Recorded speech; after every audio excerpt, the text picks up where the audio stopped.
ಸಿಹಿಮೊಗ್ಗೆ ಸುದ್ದಿಗೆ ಸ್ವಾಗತ. ಇಂದಿನ ಪ್ರಮುಖ ಸುದ್ದಿ. ಹಾಸನ HIMS ಆಸ್ಪತ್ರೆಯಲ್ಲಿ ಹೆರಿಗೆ ಬಳಿಕ ಮಹಿಳೆ ಸಾವು, ವೈದ್ಯರ ನಿರ್ಲಕ್ಷ್ಯ ಆರೋಪಿಸಿ ಪ್ರತಿಭಟನೆ.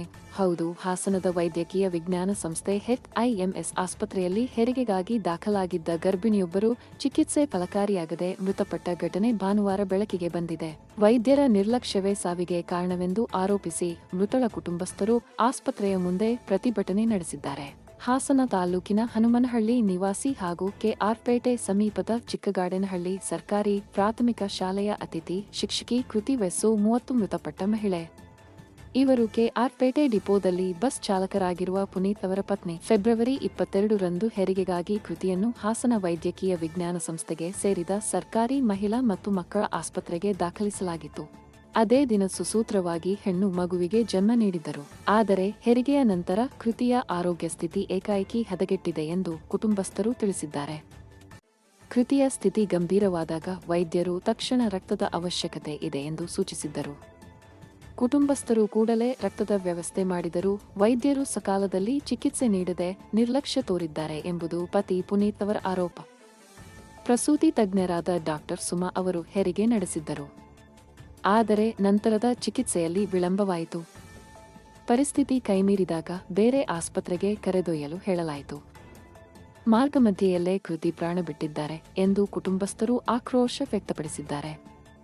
ತಾಯಿಯ ಸಾವಿನಿಂದ ಆಘಾತಗೊಂಡ ಸಂಬಂಧಿಕರು ಆಸ್ಪತ್ರೆಯ ಮುಂದೆ ಜಮಾಯಿಸಿ ತಪ್ಪಿತಸ್ಥ ವೈದ್ಯರ ವಿರುದ್ಧ ಕಠಿಣ ಕ್ರಮ ಕೈಗೊಳ್ಳಬೇಕೆಂದು ಆಗ್ರಹಿಸಿ ಪ್ರತಿಭಟನೆ ನಡೆಸಿದರು. ಸದ್ಯ ನವಜಾತ ಹೆಣ್ಣು ಮಗು ಹಿಮ್ಸ್ ಆಸ್ಪತ್ರೆಯ ತೀವ್ರ ನಿಗಾ ಘಟಕದಲ್ಲಿ NICU ಚಿಕಿತ್ಸೆ ಪಡೆಯುತ್ತಿದ್ದು ಮಗುವಿನ ಆರೋಗ್ಯ ಸ್ಥಿರವಾಗಿದೆ ಎಂದು ವೈದ್ಯರು ತಿಳಿಸಿದ್ದಾರೆ.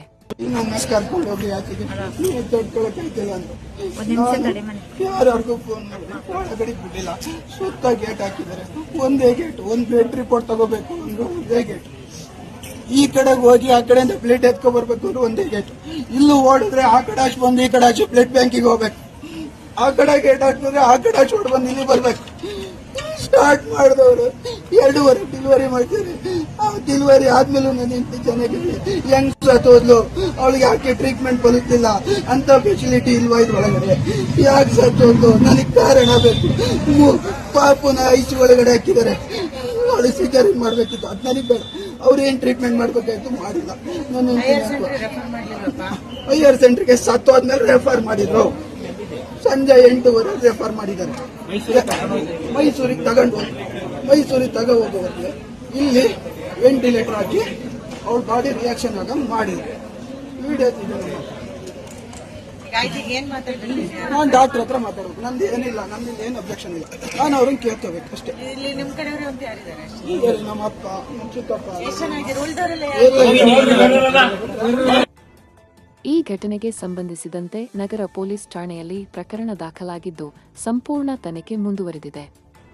ವೈದ್ಯಕೀಯ ನಿರ್ಲಕ್ಷ್ಯ ನಡೆದಿದೆ ಎಂಬುದರ ಬಗ್ಗೆ ಅಧಿಕಾರಿಗಳು ಪರಿಶೀಲನೆ ನಡೆಸುತ್ತಿದ್ದಾರೆ. ಸಿಹಿಮೊಗ್ಗೆ ಸುದ್ದಿ ನಿಮ್ಮದು, ವರದಿ ನಮ್ಮದು.